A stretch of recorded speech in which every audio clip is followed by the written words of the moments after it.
So an argument for pessimism, I'm also going to point out Michigan's schedule again as an argument for pessimism, because if you think about it, 4 games at home, aggressively harder with each team is a bit of a recipe to build a team. I mean, that's totally a great recipe to build a team slowly with lack of injuries and getting a lot of people on the field. So this could be a sort of like Michigan's been, they've been in the air fryer.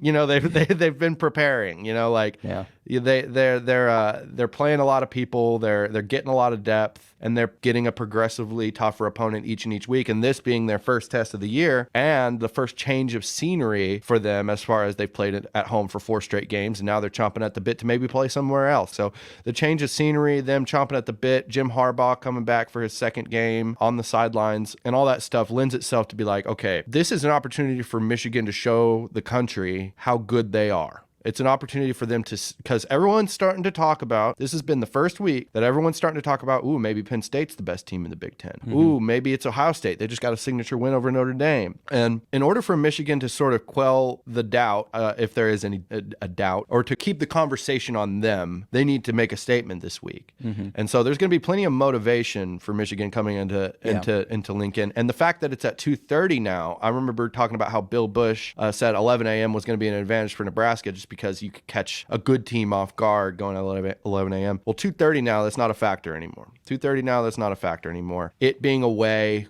could end up being a positive for Michigan. They could actually feed on that energy, and the fact that they've had sort of a slow build this year so far. So there's some of those things to think about. No, and definitely going from they need a statement win, because last week they ended up destroying Rutgers.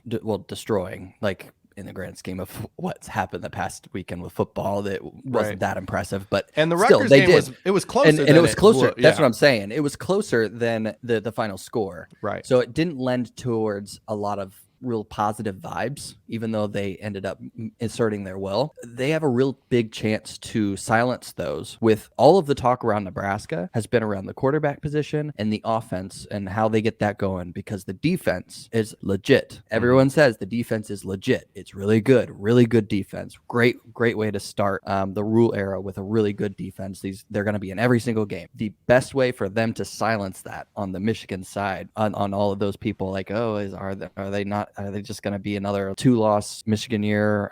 Is that just going to be the case? Because that's the worst case scenario for them.